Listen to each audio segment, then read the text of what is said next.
পর 497 পৃষ্ঠা করছি, দেখো এই ভিডিওতে। ওজোন স্তর ধ্বংসে অনুঘটক কাজ করে হচ্ছে সিএফসি।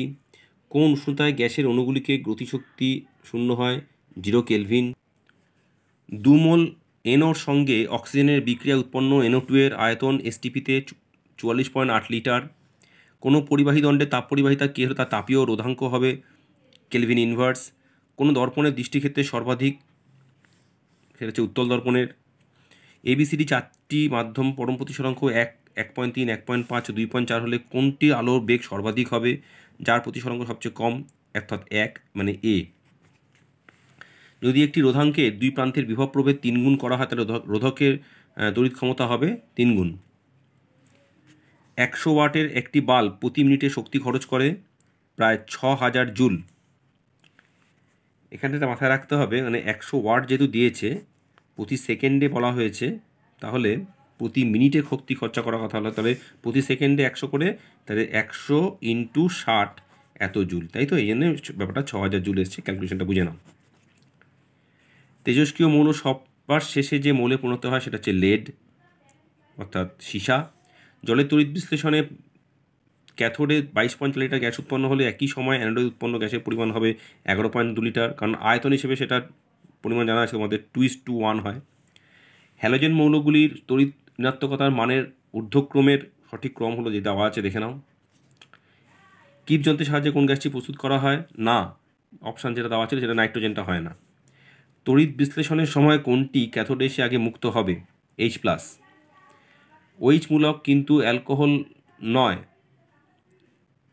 যৌগটি হলো এখানে তোমার এইটা, কারণ এটার নাম হচ্ছে ফেনল, ঠিক আছে? কোনটি সম্পৃক্ত হাইড্রোকার্বন নয়? সম্পৃক্ত হাইড্রোকার্বন নয়, এই যে C2H4 ইথিলিন, এটা অসম্পৃক্ত। আচ্ছা, এবার বিভাগ ক্ষয় চলে আসছি। ওজোন অণু অক্সিজেন অণুতে বিভাজিত হয় এমন একটি সমিত সমীকরণের সাহায্যে দেখাও। এই দেখানো আছে, এটা ডট দিয়ে দিলে ভালো হয়। আচ্ছা, বায়ু শক্তি ও জেনারেটরে কোন শক্তি রূপান্তরিত হয়? যান্ত্রিক শক্তি তড়িৎ শক্তিতে। পৃথিবীর অভ্যন্তরে ভূতাপীয় শক্তির উৎস হল ভূ অভ্যন্তরস্থ ম্যাগমা। স্থির চাপে আদর্শ গ্যাসের আয়তন প্রসারণ গুণাঙ্কের মান কত? আর এর সঙ্গে আরেকটা কোশ্চেন দিয়েছে, বায়ু শক্তি জেনারেটর যথাযথ কার্যকারিতার জন্য বায়ু প্রবাহের ন্যূনতম বেগ কত হবে? তা আয়তন প্রসারণ গুণাঙ্কের মান হচ্ছে 1/273 পার ডিগ্রি সেন্টিগ্রেড, আর ন্যূনতম বেগটা হবে 15 কিলোমিটার প্রতি ঘন্টা। পরম উষ্ণতার সঙ্গে গ্যাস অণুর গড়বেগের সম্পর্ক লেখো। গ্যাস অণুর গড়বেগ পরম উষ্ণতার সমানুপাতিক। তাপ দিলেও বস্তুর তাপমাত্রা বাড়ে না এমন ক্ষেত্রে উদাহরণ দাও। তাহলে এখানে দেখো, আমি বলে দিচ্ছি একটা জিনিস। ধরো বরফ গলনের ক্ষেত্রে বা জলীয়, মানে জলের যখন বাষ্পীভবন হয়, জলীয় বাষ্পীভবন, এই দুটো ক্ষেত্রে দেখবেন তাপ দিলে তাপমাত্রা বাড়ে না, তাপমাত্রা একই থাকে, তাই না? আচ্ছা, আদর্শ পরিবাহীর ক্ষেত্রে তাপ পরিবাহিতাঙ্কের মান 0, কথাটি সত্য না মিথ্যা? মিথ্যা। যদি প্রিজমের পারিপার্শ্বিক মাধ্যমে ঘনত্বের তুলনায় প্রিজমের ঘনত্ব উপাদান ঘনত্ব কমে হয় তাহলে নির্গত রশ্মি কোন দিকে যাবে? নির্গত রশ্মি প্রিজমের শীর্ষ কোণের দিকে বেঁকে যাবে। গোলীয় দর্পণের মুখ্য ফোকাসের সংখ্যা কয়টি? একটি। নিম্নে পরিবাহিত প্রবাহমাত্রা পরিবর্তিত থাকলে এসি বদলে ডিসি পাঠালে পরিবাহিত তাপমাত্রা পরিমাণে কীরূপ পরিবর্তন থাকবে? উৎপন্ন তাপের পরিমাণ অপরিবর্তিত থাকবে। আচ্ছা, চৌম্বক ক্ষেত্রে সমান্তরালে তড়িৎ পরিবাহী তার রাখলে পরিবাহীর উপর প্রযুক্ত বলের মান কত হবে? তাহলে এই মানটি হবে হচ্ছে 0। আচ্ছা, তেজস্ক্রিয় ধাতুর খনিতে আলফা কণা নিঃসরণে উৎপন্ন নিষ্ক্রিয় যে গ্যাসটির নাম হচ্ছে হিলিয়াম। একটি অনিয়ন্ত্রিত শৃঙ্খল বিক্রিয়ার উদাহরণ হচ্ছে পারমাণবিক বোমার যে বিস্ফোরণ। পারমাণবিক বোমা লিখতে হবে না, তার বিস্ফোরণটা লিখতে হবে, হ্যাঁ, বিস্ফোরণ। আচ্ছা, এবার একটা ম্যাচিং করে নাও। আধুনিক প্রচার সারণীর ভিত্তি হচ্ছে মৌলের পরমাণু ক্রমাঙ্ক।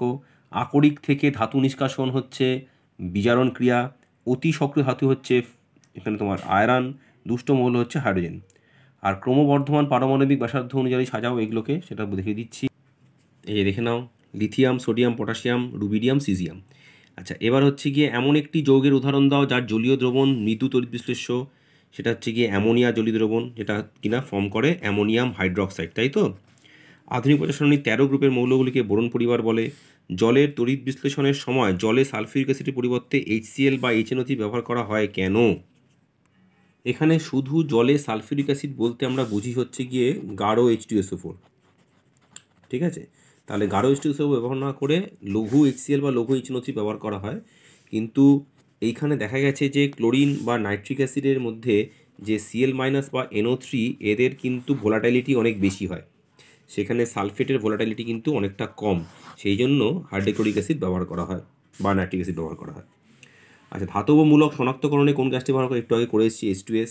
চিলি সলফিটের রাসায়নিক সংকেত কি, সেটা হচ্ছে না সোডিয়াম নাইট্রেট NaNO3। সালফান হচ্ছে 100% ওলিয়ামকে সালফান বলে। সিএনজির মূল উপাদান হচ্ছে যে মিথেন, তার সংকেত দিয়েছে। কার্বাইড বাতিতে যে উজ্জ্বল আলো সৃষ্টি করতে যে গ্যাসটি ব্যবহার করতে হয় সেটা হচ্ছে অ্যাসিটিলিন। এবং CH3CH2CHO IUPAC নাম হচ্ছে প্রোপানল। ঠিক আছে, তাহলে এই চ্যাপ্টারটা এই পেজটা শেষ হয়ে গেল।